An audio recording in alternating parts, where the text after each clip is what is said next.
Sublimação. Capítulo 3. Carla Alexievna. Leon Tolstói. Parte B. 5. No fim de 3 dias, Carla voltou a si, reconheceu todos, proferiu seus nomes e beijou a mão dos pais. Quando percebeu a presença do noivo, porém, o qual estivera à sua cabeceira dia e noite, cheio de angústias, chorou copiosamente e exclamou, entrecortada pelos soluços: "Tudo acabado, meu Rupter. Foi apenas um sonho." O tratamento foi difícil. As fraturas foram graves e a cirurgia da época era incapaz dos milagres de ortopedia verificados presentemente em nossas cidades russas. Carla, exageradamente púdica e escrupulosa, não consentia em desnudar-se para ser devidamente examinada, na tentativa de remediar o mal, religando os ossos partidos e tendões desviados. O aleijão impôs-se, os ossos solidificaram-se fora do local apropriado sem a intervenção cirúrgica. Por isso mesmo, a perna acidentada tornou-se mais curta que a outra, sem movimento, baloiçando no ar. A omoplata, desviada, alterou as linhas perfeitas do dorso e feia saliência apresentou-se irremediável. Ficou então um ombro mais alto que o outro, o lado perfeito acanhado pelo ofendido que se avolumara. No fim de 6 meses, Carla pôde levantar-se a custo, mas não pôde caminhar. Para readquirir os movimentos e poder locomover-se, amparada por muletas, passaram-se 2 anos. Ela chorava muito e parecia inconsolável, pois era a própria vida para sempre arruinada que contemplava. Durante esse espaço de tempo, Rupter, que jamais lhe faltara com a sua afetuosa assistência, propôs mais de uma vez realizar o casamento, mas a jovem opunha-se. "Não, meu amigo, não. Amo-te muito para consentir em escravizar-te à ruína que me seduzi." "Mas, minha querida, mais do que nunca nossa união deverá realizar-se. Eu não me importo com..." "Sinceramente, agradeço o teu cavalheirismo, o piedoso sentimento que me consagras, mas não posso nem devo aceitar o teu sacrifício." "Carla Alexievna, o que fazes? Volta a ti, minha querida, e reflete. Abandonas-me então? Eu também sofro, preciso de ti. Aliviemos o nosso mútuo sofrimento, unindo-nos para sempre." "Sentes compaixão de mim, e ninguém deverá casar-se por piedade. Se nos casássemos nos primeiros meses, tudo correria bem, mas no fim de 1 ano eu pesaria demasiadamente em tua vida. Quando uma desgraça como essa acontece a alguém, é que esse alguém é chamado por Deus para uma vida diversa da que levava. Minha tarefa nesse mundo, agora eu o sei, não é o casamento. Deve-se consolar e socorrer os pequeninos com aqueles que Jesus citou. Amo-te, Rupter, e amar-te-ei sempre, mas renuncio à felicidade de pertencer-te. Não quero mais ver-te. Agora tua presença faz-me sofrer. É preciso esquecer-te. Não me visites mais. Necessito tranquilidade para reorganizar pensamentos e sentimentos e me entregar a Deus, a fim de ver como devo ser útil neste mundo. Devolvo a palavra que me deste. Dou-te liberdade para escolher outra noiva e casar-te com ela." "Teus pais aprovam a tua resolução?" disse ele, estarrecido, compungido. "Deixaram a meu critério resolver o que me parece melhor." E não houve quem convencesse a digna jovem de que não deveria deixar em desesperos aquele noivo que tantas demonstrações de amor lhe dera, apesar da desventura que se abatera sobre ela. É para o bem dele próprio e o meu que procedo assim, repetia ela aos pais, quando estes a censuravam pela rude resolução. Ele se conformará e será feliz sem mim, estou bem certa. E Carla, procurando esquecer o noivo amado, devotou-se a Deus, devotou-se ao conhecimento das Escrituras Santas e procurou pôr em prática as lições que ia aprendendo. Dedicou-se principalmente às crianças humildes filhos dos mujiks de seus pais. Ensinou-as a ler, forneceu-lhes roupas e agasalhos que ela mesma confeccionava. Educou-as, tornou-as aproveitáveis a Deus. E hospedava consigo as que eram órfãs. Ensinou-as a cantar, a declamar, como tanto se usava nesse tempo, a dançar as belas danças do nosso país. Rupter, repelido, visitava agora mensalmente, apesar das objeções dela. Precisava esquecê-lo, e não era vendo-o mensalmente que poderia bani-lo do pensamento. Apesar disso, porém, Carla sofria saudades do noivo, chorava muito, e só Deus sabe o martírio que ela se impunha a fim de confirmar a dolorosa renúncia. Creio que muitas mulheres, por este mundo afora, por sofrerem muito menos do que ela, têm procurado no suicídio o fictício alívio para os próprios sofrimentos. Pouco a pouco, no entanto, Carla resignou-se ao inevitável que se impunha entre ela e seus sonhos de moça. À noite sonhava que seres angélicos vinham até ela e lhe diziam, abraçando-a, enquanto ela se desfazia em lágrimas: é preciso que seja assim, minha querida, para sublimar o teu sentimento, que há séculos vive e revive em teu coração. Tu e Rupter, se muito vos tendes amado, também muito tendes infringido as leis do Todo-Poderoso. Mas chegou o momento da reparação dos erros passados, para a sublimação pela dor, a fim de que vossa união se legitime em presença de Deus. Volta-te para o céu e segue Jesus. O consolo descerá do alto para aliviar os teus desgostos. E mais tarde, espera, minha querida, porque ainda abençoarás as amarguras que hoje te desolam, por amor às alegrias que te esperam. Então, Carla seguiu Jesus e recebeu consolo.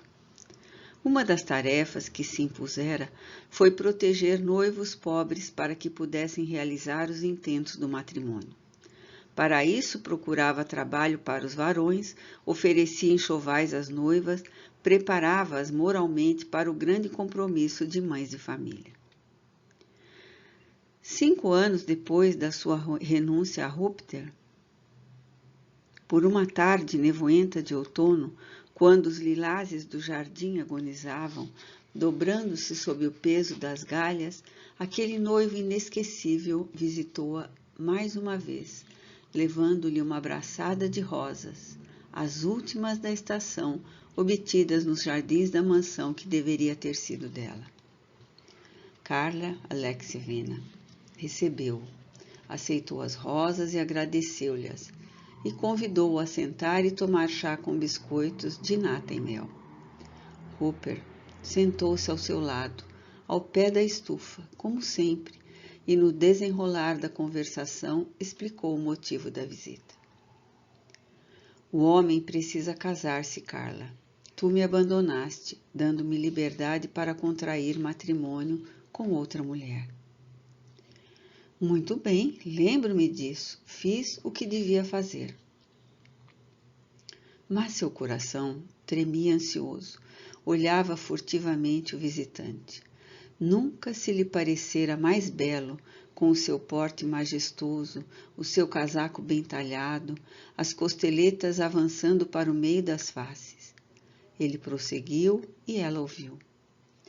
Preciso constituir família minha mesmo, querida Carla. E contrário à natureza do homem viver só. O homem precisa de uma companheira, uma mulher que o ajude a viver. Vou casar-me, Carla.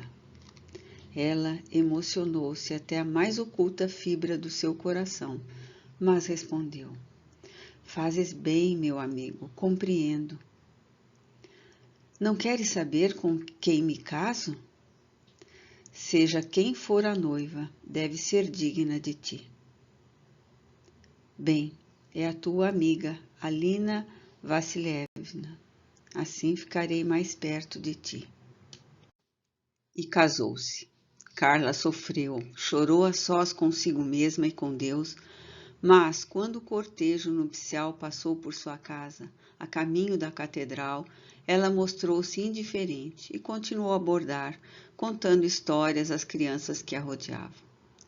Rupert voltou-se na carruagem, examinando com o olhar as janelas da mansão de sua antiga noiva.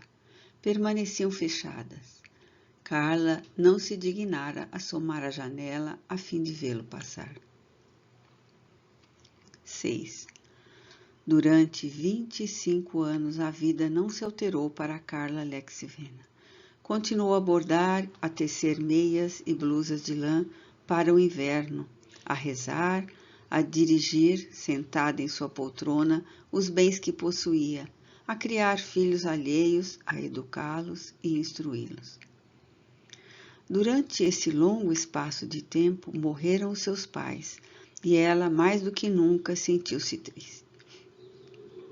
Os amigos da mocidade haviam morrido uns, outros mudaram para Moscou ou São Petersburgo, e ainda outros, por não haverem mais em sociedade, pouco a pouco espaçaram as visitas que lhe faziam e a esqueceram. Rupert visitara ainda algumas vezes, constrangido depois do casamento, mas Carla recebera-o cerimoniosamente, tratando-o por excelência, o que pareceu constrangê-lo ainda mais. Quando lhe nasceu o primeiro filho, foi pessoalmente participar do evento à antiga noiva. Ao nascer o segundo, repetiu a visita e a participação. E o mesmo aconteceu mais 3 vezes, pois o casal Gallenberg fora agraciado por Deus com a dádiva de 5 belas crianças. Carla agradecia a visita e a participação, e no dia seguinte enviava um rico presente ao recém-nascido e uma braçada de flores à mãe. Mas nunca os visitou, porque Alina também jamais a visitara desde que se casara, de modo que não chegou a conhecer pessoalmente os filhos de Rupert. Pelo dia do seu santo, porém, que era no verão, Rupert enviava-lhe um braçado de rosas, cumprimentando-a. Como se vê, Rupert foi o noivo que durante muito tempo não a esqueceu e sofreu por ela, o amigo penalizado, fiel ao próprio sentimento, que se esforçava por consolá-la e consolar-se. Mas depois o encargo de família aumentou com o crescimento dos filhos. As preocupações diárias, a intensidade dos negócios, os deveres sociais, as próprias esquivanças de Carla e, finalmente, o tempo, esse benévolo cicatrizante de mágoas e feridas, levou-o a espaçar cada vez mais as visitas. E, por fim, nem mesmo os cumprimentos pelo Natal e pelo dia do santo do seu nome Carla recebia. Rupert acabou por esquecê-la. Estava tudo tão distante. Quem poderia exigir do coração de um homem a fidelidade a um sonho morto? Carla não sofreu por isso. Resignou-se. Esperava dele isso mesmo. Por isso, negara-se ao matrimônio, certa de que sua invalidez o afastaria dela. Isso é humano, é quase razoável.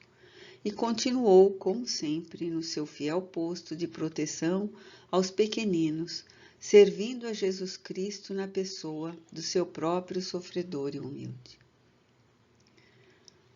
No fim de 25 anos, já contando 50 anos e com os cabelos totalmente brancos, Carla, ao despertar em certa manhã, ouviu que os sinos da catedral dobravam afinados, dolorosamente. Era o momento das suas primeiras orações do dia. Não sabia quem morrera, mas dedicar a sua reza dessa manhã em honra àquela alma que abandonava o corpo à terra, de onde proviera pela aventura da ressurreição espiritual. Chamara as crianças, fizera-as orar com ela, explicando como sempre. Quando sabemos que alguém entregou a alma ao Criador, temos o dever de ajudá-la com nossas preces a procurar o seio de Deus, desejando-lhe paz e luzes espirituais. E depois foi para o seu bordado e as lições às crianças. Eu fora à missa pela manhã, continuou Sofia após uma pausa, durante a qual mostrou-se triste, e soubera na igreja por quem os sinos dobravam tão tristemente. Mas ao regressar à casa, não me encorajei a dizer a Carla a triste novidade. À hora do almoço, no entanto, não me pude conter. Entendi que tinha o dever de pôr minha cara ama a par do que se passava. E exclamei com certo receio. Os sinos da catedral dobraram finados hoje. Dobraram, eu ouvi. Dobraram desde muito cedo e dobram de vez em quando. Alguém muito querido à nossa cidade alçou-se hoje aos céus. Já orei rogando a Deus por ele. Pois não sabes quem morreu, mãezinha? Não, não sei, como saberia? Foi Rupert van Galenbeck, minha cara, morreu pela madrugada. Esteve doente 2 meses. Carla não respondeu. Acabou de comer, mais lentamente em silêncio, e durante a prece de agradecimento pela dádiva do almoço, sempre feita em voz alta para nós acompanharmos mentalmente, rogou a Deus por ele. Na manhã seguinte, antes do meio-dia, irrompi na sala onde Carla lecionava as crianças e exclamei, pensando de ser agradável. Mãezinha, mãezinha, Carla Alexevina, é o cortejo fúnebre do conde van Galenbeck. Vai passar sob tuas janelas. Não vai vê-lo?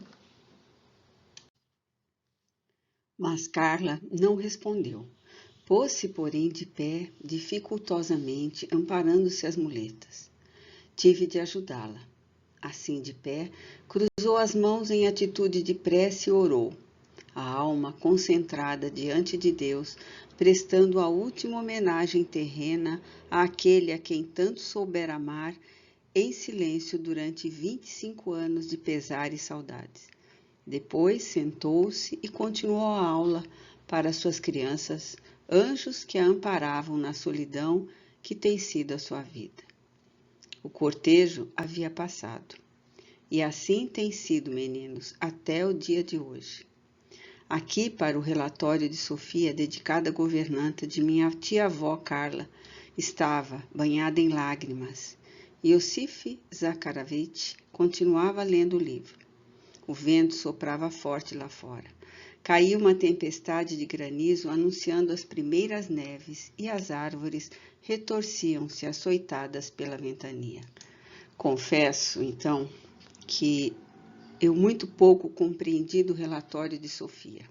O que ficara bem claro ao meu coração era que minha tia-avó fora jovem e muito bela, que era muito boa para os outros e amava a Deus, que sofrera uma grande queda do cavalo que montava e por isso ficara com aquele horrível aleijão, e que por essa razão o conde, um homem muito rico e bom, seu noivo, casara-se com outra mulher. Só mais tarde, depois que me fiz homem, pude avaliar a grandeza daquele coração de mulher que se refugiara no culto a Deus e na prática do Evangelho de Jesus Cristo, a fim de bem suportar a desventura da própria vida, assim se furtando ao desespero que a poderia ter levado ao suicídio. Carla Alexevna morreu aos 68 anos, depois de ligeira enfermidade do coração. Exatamente 3 anos depois que a vi pela primeira vez, quando fui a Kazan com minha avó, a fim de assistir ao batizado de Iosif Zakharovich. 7. Pelo ano de 1872, sendo eu já um homem maduro, tive a oportunidade de viajar pela Europa e vi-me fazendo um estágio em Paris. Nessa famosa capital, que seria, por assim dizer, a capital da Europa, além de ser a capital da França, muito se falava em conversações com as almas do outro mundo, as quais, segundo se dizia, ditavam belas mensagens em prosa e em versos e se identificavam perfeitamente aos seus amigos e parentes por uma mesa, que fazia às vezes um aparelho transmissor do pensamento de habitantes do além. A esse fenômeno dava-se o nome de tipologia. Repetiam-se as sessões de espiritismo e elas se realizavam não somente nos recintos apropriados para essas investigações transcendentes, mas até durante as reuniões sociais. Por vezes, durante o baile ou um recital em ambientes particulares, abriam-se parênteses para conversarem com a mesa, evocando a alma deste ou daquele defunto por intermédio dela. Não se levava em conta que aquilo se tratava de um fenômeno da mais alta transcendência espiritual, uma revelação divina que sacudiria o mundo a fim de se implantar no coração da humanidade. Ora, eu havia sido convidado por um amigo russo residente em Paris, o senhor Boris Polianovsky, a jantar em sua companhia, jantar a que compareceria o escritor Victor Hugo, recém-chegado do seu exílio de Guernsey, e o dramaturgo Victorien Sardou, duas das mais expressivas figuras das belas letras internacionais, e adeptos da florescente crença na comunicação das almas dos mortos com os homens, por meio do fenômeno da mesa ou simplesmente da mão do próprio homem ou médium, isto é, aparelho transmissor humano. Após o jantar, que foi o mais cordial possível, a jovem Aglaé, filha do dono da casa, propôs, talvez displicentemente, por certo inspirada pelo céu: "Vamos interrogar a mesa, paizinho? Quem sabe conseguiremos algo agradável hoje? O senhor Alex Melvinsky certamente nunca assistiu uma coisa assim na sua fria Rússia." "Confesso que ignoro completamente o que seja interrogar mesas, mademoiselle", respondi. A jovem foi buscar uma mesa leve, de 3 pés, apropriada para o caso, enquanto folhas de papel em branco e lápis foram colocados sobre a mesa em que acabáramos de jantar e na qual os demais convidados ainda conversavam. O dono da casa, meu amigo Boris Polianovsky, concordou com a pretensão da filha e prontificou-se a convidar o senhor Hugo e o senhor Sardou a auxiliarem as evocações. Por essa época, eu não pensava mais em minha tia-avó Carla, e menos ainda na possibilidade de falar com ela depois da sua morte. Ela morrera quando eu era menino, de 13 anos, e as lutas que sustentei pela existência haviam varrido de minhas impressões o pesar que senti por sua morte, nos primeiros tempos após o seu desaparecimento. Mas uma grande surpresa me estava reservada nesta noite inesquecível. Todos apostos para a provocação do fenômeno, fui solicitado a colocar levemente as mãos sobre a mesa. O mesmo fazendo o meu amigo Boris e sua filha Aglaé. O senhor Hugo e o senhor Sardou empunharam os lápis e os papéis e também o quadro do alfabeto, para a necessária contagem das pancadinhas da mesa, dispostos a secretariarem os possíveis ditados transmitidos por ela. Depois de umas 2 ou 3 apresentações medíocres, que não nos chegaram a interessar por partirem de almas levianas, a mesa ditou, batendo com o pé no assoalho, ao mesmo tempo que Victorien Sardou contava as pancadinhas, apontando o alfabeto, e Hugo escrevia: "Preciso fazer importante declaração ao visitante de hoje. Rogo que me dispenseis silêncio e atenção." O senhor Victor Hugo interrogou circunspecto: Somos 3 visitantes hoje nesta casa. O Sr. Alex Mikhailovich Melvinsky, da Rússia, o Sr. Victorin Sardou, de Paris, e eu também de Paris. A qual vos referis? A meu sobrinho neto, Alex Melvinsky, a quem muito amei. Como vos chamais? Carla Alexievna. Vivi em Kazan, há 40 anos que deixei este mundo. Estamos atentos, Carla Alexievna. Ditai o que pretendeis. Voltou a falar o grande escritor, que parecia presidir a reunião, como de costume, segundo eu soube depois. Este meio de manifestação é lento e penoso para todos nós. Rogo a Victorin Sardou o obséquio de empunhar o lápis.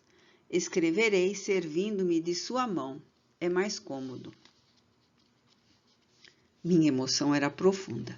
Eu nunca assistira a uma sessão com almas do outro mundo como comparsas, embora tivesse notícias do fato. Um mundo de recordações assomou-me ao pensamento. Carla apareceu às minhas recordações com todos os detalhes da sua vida e da desventura que viveu. O aleijão, a desilusão do amor perdido para sempre, sua vida povoada de saudades, de orações a Deus e benefícios aos pobres. Seus eternos bordados, suas crianças, a lareira, junto à qual se sentava no inverno, os vitrais retratando a Senhora de Kazan, os reflexos do sol coados dos vitrais multicores, incidindo sobre sua cabeça, em que cabelos brancos assomaram prematuramente. Nem mesmo das tranças de Iosif Zakharovich eu deixei de me lembrar. As lágrimas turvaram meus olhos. Um soluço sufocado a tempo na garganta revelou-me que tia Carla, minha infância, meu amor pela família, estavam ainda intactos em meu coração. Puxei do lenço, enxuguei os olhos, assoei-me discretamente e silenciei o pensamento respeitoso. Victorin Sardou escrevia rapidamente. Era o médium de Carla Alexievna. Após alguns minutos de expectativa, a mão do grande dramaturgo estacou, abandonando o lápis. Estava concedida a mensagem. A lição que o céu mandava, revelação que muito edificou os corações presentes. Houve ordem para que fosse lida, para todos ouvirem aquela carta, provinda do mundo invisível em tão singulares circunstâncias. A carta foi lida por Aglaé, e eis o que ouvimos. 8. Eu sei, Alex Mikhailovich Melvinsky, que desde tua infância te compadeceste de mim e muito te impressionava a desventura de minha vida. Sei que me amavas e agradeço, paizinho, o afeto demonstrado à minha humilde pessoa. Agradecida por sentir em mim a tua simpatia. Um dia depois do meu passamento para a vida do espírito, prometi a mim mesma relatar-te a causa de minha aprovação na terra, se Deus me permitisse. Hoje chegou a ocasião esperada há tantos anos. Sabe, Alex, que as provações por nós vividas no mundo terreno têm sempre como causa o nosso mal proceder num passado por nós mesmos vivido em outras épocas existenciais. Nada acontece à revelia da lei de Deus. Nós, almas e homens, somos individualidades imortais, com a particularidade de vivermos várias fases de vida corpórea, reviver no estado espiritual e voltar a ocupar corpos terrenos em vidas novas, recomeçadas com novo renascimento como homens. Antes de eu ser a personalidade de Carla, vivi com outra personalidade e outro nome, e amei o meu querido Rupert, que também vivia com outra feição física, outra personalidade, usando outro nome. Isto é a reencarnação que os Espíritos do Senhor explicam aos homens na atualidade. Éramos esposos e nos amávamos ternamente. Mas nossa felicidade teve pequena duração. O meu querido Igor Fyodorovich, como então se chamava, ele morreu em uma guerra no tempo de Pedro o Grande. Desesperada, desiludida, sem poder sequer chorar sobre o túmulo do meu bem-amado, arruinada, doente, descri de Deus e de mim própria, e um dia deixei-me precipitar do meu terceiro andar onde residia, e onde a desgraça penetrara com o desaparecimento do meu Igor, caindo sobre as pedras do pátio. Meu corpo, maltratado pela queda, fraturado, contundido, deslocado, sucumbiu 3 dias depois, vítima de mim própria, fazendo-me sofrer intensamente, pois eu não quisera viver sem o meu Igor. Mas o suicídio é um crime grave que pesa muito na balança da lei divina. Bem cedo, compreendi que eu possuía uma alma que sobrevivia à destruição do corpo. Senti-me viva, separada daquele corpo, mas sofrendo as mesmas angústias da perda do meu Igor, sem poder vê-lo, sem obter notícias dele, afastada de todos os que me amavam e os quais ofendi com o suicídio. E a coisa acerba, sofrendo também as dolorosas consequências do suicídio do corpo na minha estrutura espiritual. Senti ossos fraturados, não obstante estar desligada do corpo, impossibilitados de se reorganizarem. Senti-me aleijada, deformada, feia, mais dolorida e desesperada do que nunca. Não me podia afastar da cena da minha queda do sobrado. Via e sofria ao mesmo tempo, tomada de pavor e sensações reais, como se de momento a momento eu me atirasse outra vez para sofrer o mesmo eternamente. Assim me demorei por muito tempo, não sei por quanto tempo, perdida na treva daquela angústia indescritível, presa de um pesadelo incompreensível que me subjugava à vontade. Um dia, no entanto, adormeci pesadamente, creio que durante muito tempo, e depois, ao despertar, compreendi o que se havia passado. Eu matara em mim apenas o corpo carnal, mas a alma, construída de essências imortais, sobrevivera ao meu desespero, e ali estava, viva e racional, arrependida, sofredora, envergonhada de seu crime diante de Deus e de si mesma. Tive forças para orar e orei, pedindo perdão a Deus, desfeita em lágrimas. Amigos e assistentes chegaram com o fim de me socorrerem. Eram almas como eu, porém felizes, porque traziam tranquila a consciência e vieram para me ajudar. Não as reconheci porque mal as distinguia na penumbra forte da aura que me circundava. Eu era uma alma revel, que não possuía sensibilidade para ver e compreender os anjos de Deus. Disseram-me eles que eu cometera um delito gravíssimo e que 1 século seria pouco para eu poder repará-lo, reabilitando-me perante a lei suprema. Ensinaram-me certos detalhes dessa lei, muito importantes e necessários a todos nós, afiançando-me que eu poderia recuperar-me à sombra de Jesus Cristo. Um vasto panorama de modos e de bem viver para Deus e para o próximo foi-me apresentado. Examinei-o detidamente e refleti sobre ele, depois do que me disseram. Escolhe por ti mesma o que deverás fazer para desagravar a consciência e te reabilitares do suicídio. O que escolheres será levado em consideração e se realizará. Mas reflete maduramente sobre tudo o que te convém, porque uma vez escolhido o caminho a seguir será irrevogável. Escolhendo-o, estarás lavrando a tua própria sentença.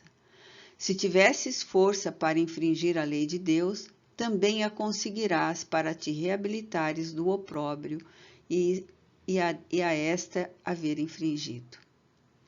Mas sabe que as realizações a se efetuarem para esse inapelável serviço, serão provadas sobre a terra, vivendo tu em novo corpo humano, como sois os corpos materiais terrenos.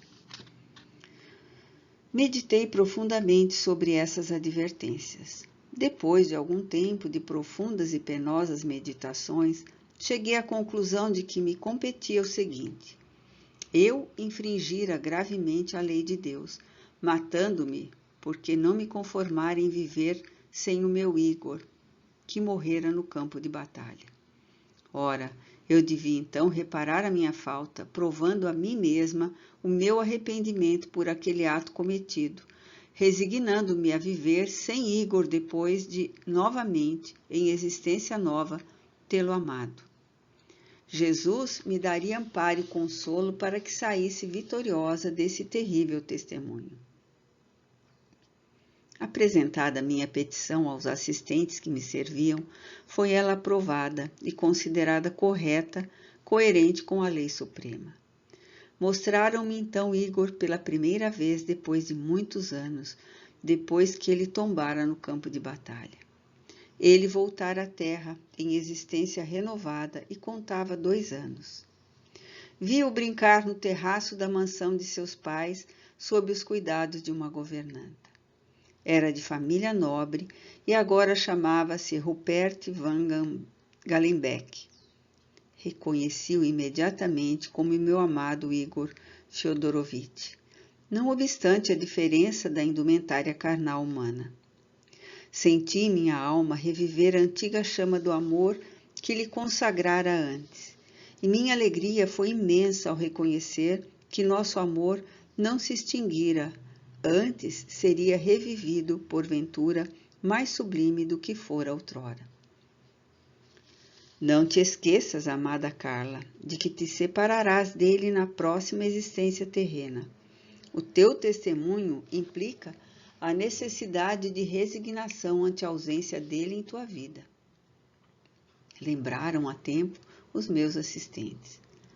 Concordei plenamente com a necessidade que se impunha e comecei então a preparar-me para a grande jornada da reencarnação de provas, cheia de desejos de libertar minha consciência da vergonha do suicídio, ato próprio de caracteres fracos e inconsequentes. Eu, porém, ainda não libertara as minhas vibrações mentais do peso consciencial de haver deformado e matado meu corpo tão belo e jovem, destroçando-o com a queda do sobrado. Às vezes sentia-me mal, ainda deformada, tal como ficara o corpo, aleijada, os ossos fraturados. E sabia que esse perigoso complexo poderia influir poderosamente na minha futura condição física terrena. Era o reflexo do suicídio que possivelmente me acompanharia à reencarnação e talvez causasse a separação entre mim e Igor, para que o testemunho fosse completo. Mas nada temi, e tão dolorosa angústia do remorso na vida de além-túmulo, que nós, os culpados, a tudo nos assujeitaremos para nos libertarmos dela. Voltei-me para Deus, instruí-me nas recomendações dos evangelhos, que são as vozes do céu. E passado algum tempo, nasci em Kazan e chamei-me Carla Alexievna. E foi o que foi a minha vida e o testemunho que dei à lei de Deus, por mim infligida outrora, com o suicídio, tu sabes. Hoje sinto-me redimida daquele pecado. E aí está, meu caro Alex, a explicação que desejavas sobre a causa daquele aleijão que te incomodava. Foi ele a minha redenção. Seguia-se a assinatura firme de Carla Alexievna. A ledora interrompeu-se comovida. Aproveitei o silêncio harmonioso que se fizera e pedi mentalmente ao espírito Carla, que eu sentia adejar ainda pelo nosso ambiente.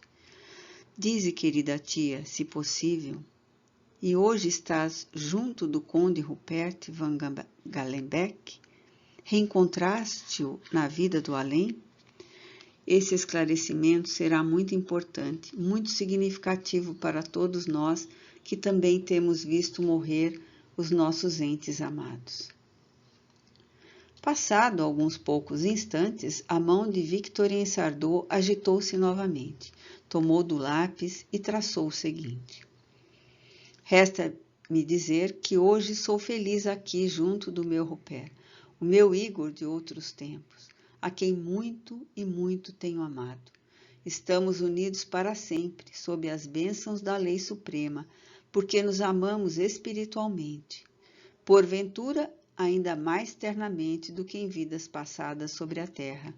E não mais nos separaremos, porque o nosso amor sublimou-se na dor e no respeito a Deus Todo-Poderoso.